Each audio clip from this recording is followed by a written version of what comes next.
Shalom to the four corners. How are y'all doing? So today we're gonna be doing the late hour episode 3. Okay, now you're probably wondering, what is this, Chief? What is this, my boy? So this is basically our late night talk show slash podcast on this channel. Okay, so the skits that we're doing on this channel and this as well, the late hour, are basically our bread and butter, okay, on this channel. Now, I was thinking about probably inviting some people, probably having some people on, talking about some certain topics, you know what I'm saying? But I'm not sure, I'm still thinking about it. But on this series, we basically just talk about non-gaming stuff, and today we're gonna be talking about UFOs, okay? Because the mainstream media has really been talking about UFOs a lot, and I'm just sitting here like, yo, what are y'all doing, man? What's about to go down? So our foundation here at the late hour are the scriptures, okay? Is the Bible. So you're gonna be seeing some Bible verses here and there. We're gonna be talking about it, okay? So that is our foundation. That's what we're standing on, basically, okay? And so let me give you guys a quick little rundown on what happened on my little YouTube break, just real quick, okay? So from, was it December of last year to April, May-ish, right? So almost like 6 months, basically. Yeah, almost 6 months, about almost half a year, almost about half a year, okay? That's a long break. Now let me tell you, that break was absolutely amazing, okay? I felt like I found myself, okay? Okay, all praises to the Most High Yah, because I felt good, you know what I'm saying? I felt really good. And so if you need to take a break from something, yo, like, you should definitely do that, okay? Because it really helps, okay? So let's get into these UFOs. So the mainstream media has been pushing this whole UFO thing as of late. The Pentagon has been wilding out. The CNN, NBC, all them news outlets have been wilding out over this UFO thing, okay? And it seems like they're gearing up for something. They're about to come out and just be like, yo, we made contact, okay?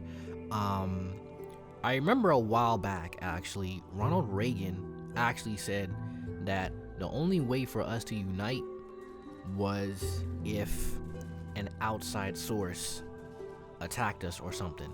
I just find it to be crazy, okay? Because they could stage this whole entire thing, okay? And you might be like, Ultra, you crazy, bro? Like, there's no way they can stage some type of alien invasion or some type of alien sighting, or but they could. So you know how, like, science says, oh well, there's galaxies and life forms and planets coming to existence every, like, 5-10 seconds, something like that, okay? So you telling me that there's galaxies, there's life forms, and a whole bunch of other aliens and life out there they're coming into existence. So there's more things being brought into life as we speak.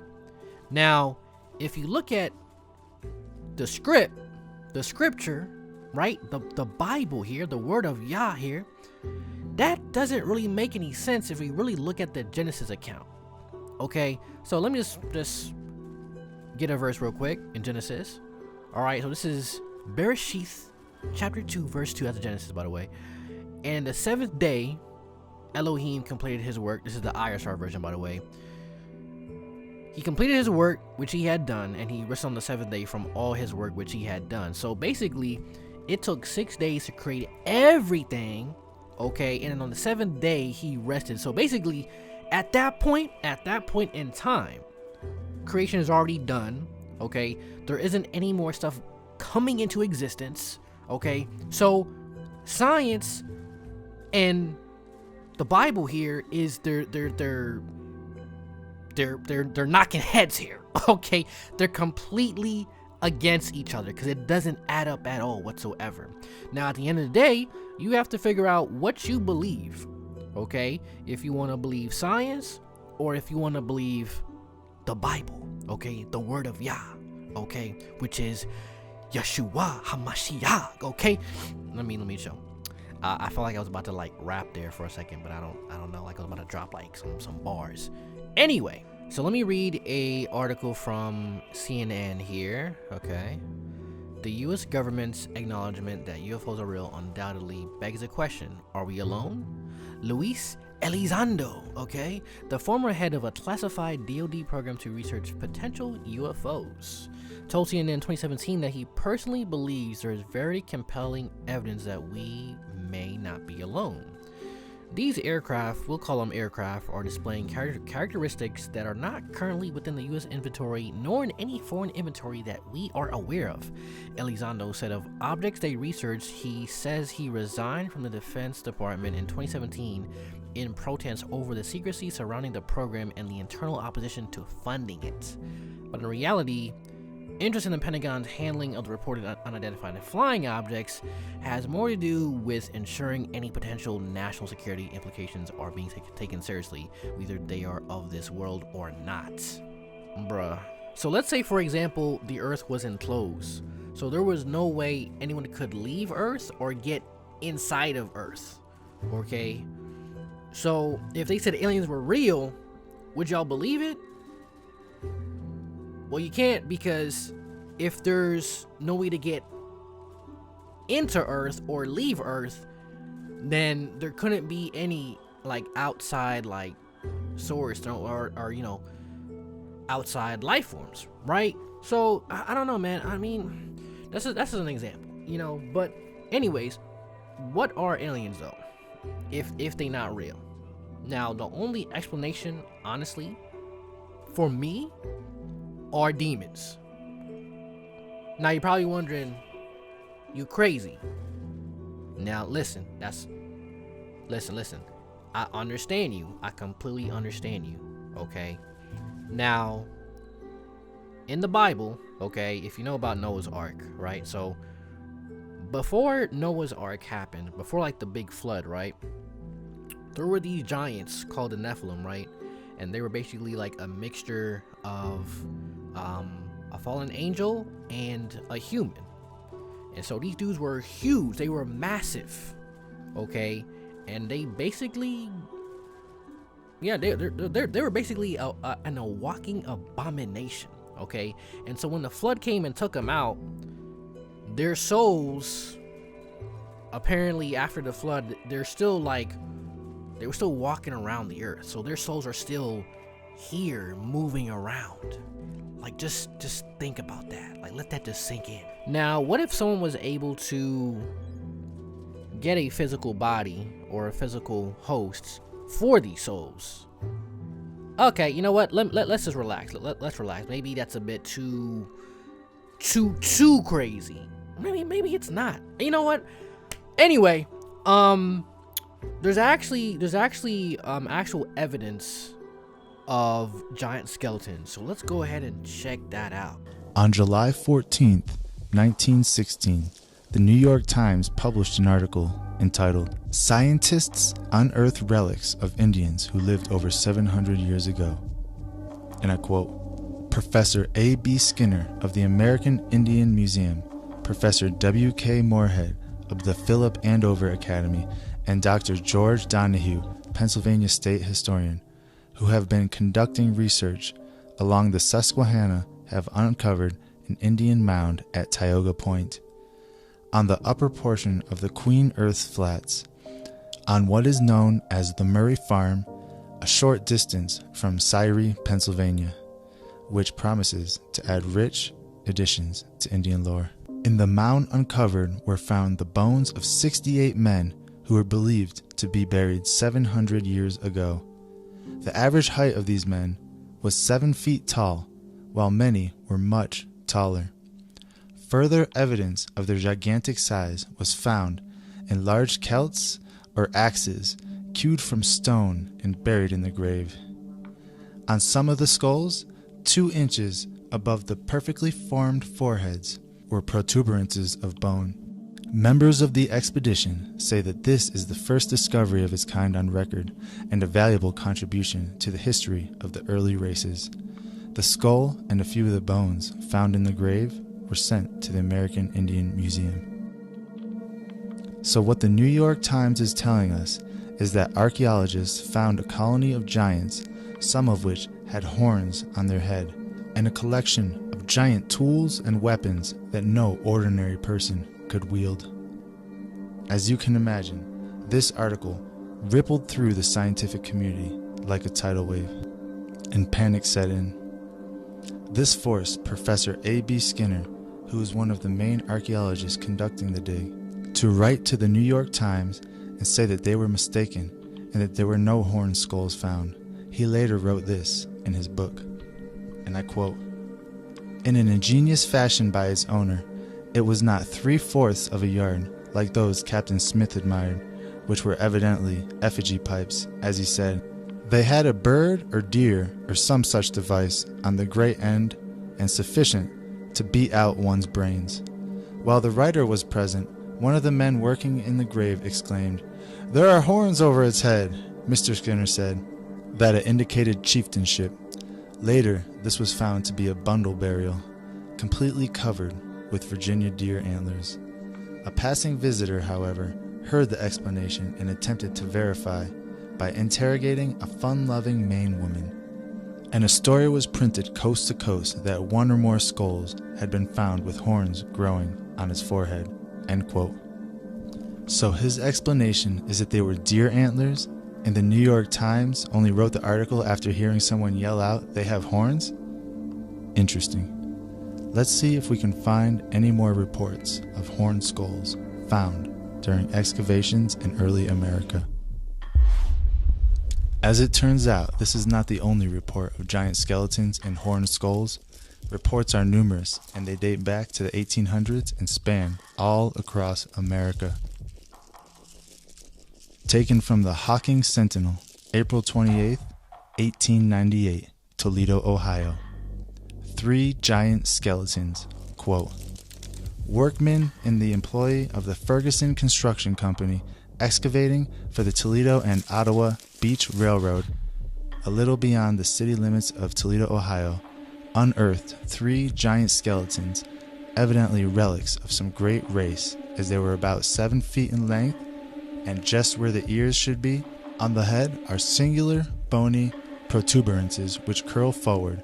These finds were made in solid yellow clay, about 8 feet below the surface.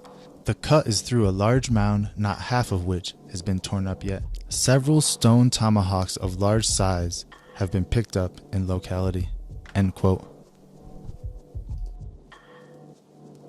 Here is another one from the Minnesota News, December 6, 1905. "Giant bones unearthed. Horns on skull of skeleton found in Indiana." Quote, "Kingston, Indiana, December 5th. Bones of a primitive giant have been unearthed by Alonzo Lewis, a farmer living near Sulphur Springs. The skeleton is more than 7 feet in length, and the skull has horns about 1.5 inches long, projecting upwards from the point just behind the ears. Several similar skeletons have been found here in the past few weeks. All of the peculiar bones were found in the gravel pit on Lewis Farm." End quote. This report was from 1910 to 1911 and is from Topanga Canyon, California, where around 44 skeletons were unearthed, and each has a horned-like development 3 inches long. So with all these movies and video games and entertainment, we've been getting fed space, aliens, alien abductions, alien invasions. It's like as if these TV shows and all this entertainment is getting us ready. It's programming us. It's grooming us. It is prepping our mind for what's about to go down. It's like we're living in a movie, and it's crazy. And I remember back in the day, there was like TV shows or movies, there was even cartoons that were predicting the fall of the Twin Towers. And it's like, if you look into that type of thing, it is crazy, bro. It's been around for a long time that still remains unanswered. And so we looked at this alien question. You can go back to even the past election in 2016. Hillary was talking about how if she won, she was going to open the vault and get into basically exposing what UFOs are and the alien question. You also have what's the show? Ancient Aliens. Excuse me. You also have the show Ancient Aliens, and that gives a great explanation as far as the world goes. But we're not of this world. And so we wanted to look at it in the biblical aspect of it and to try to break down, what are we dealing with here? Because the world does have this answer, but as we found out, so does the Bible. Absolutely.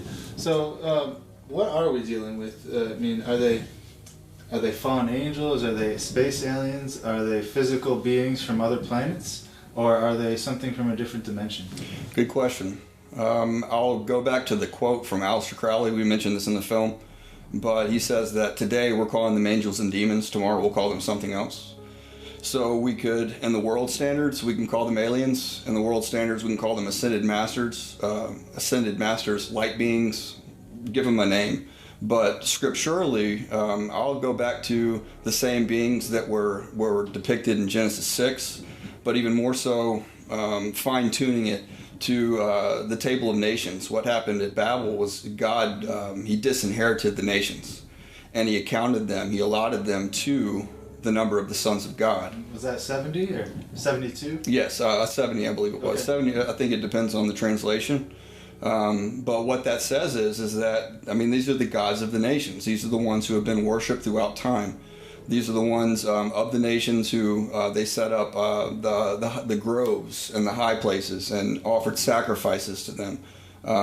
They've been presenting themselves to humanity throughout time under different names, but under the same descriptions of their characteristics.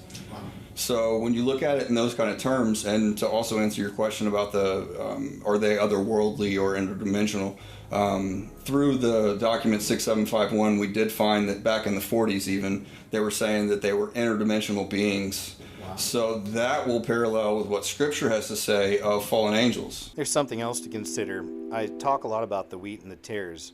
There's some people around us, living with us on this planet, that aren't fully human. I know that sounds crazy to some people, but many of these people have a demon on them or in them. They are fully possessed. This is from 2013. It was a State of the Union address where it's very clear that Joe Biden's eyes are completely black.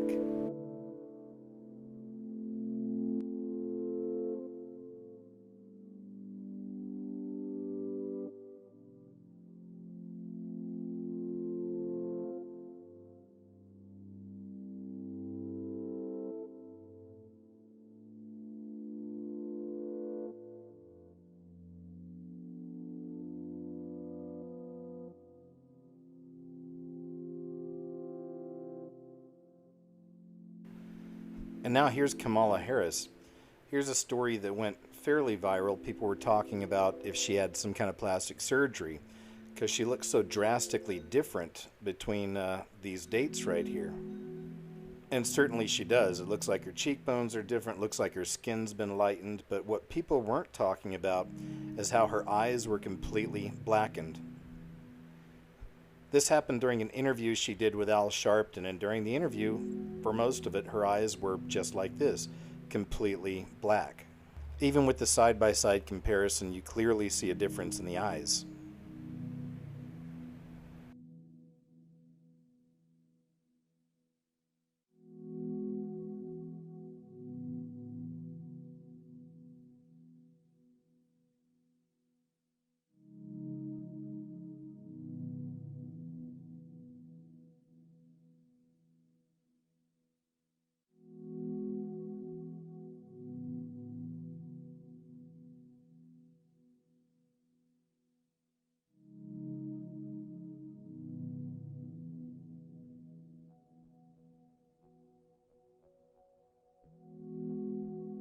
The point is that the evil that's running many of these people in our world right now, and the evil that resides within many people, within humanity, is starting to come to the surface, starting to show itself. We know that everything will be revealed, and we're in those times right now. So everything's coming out.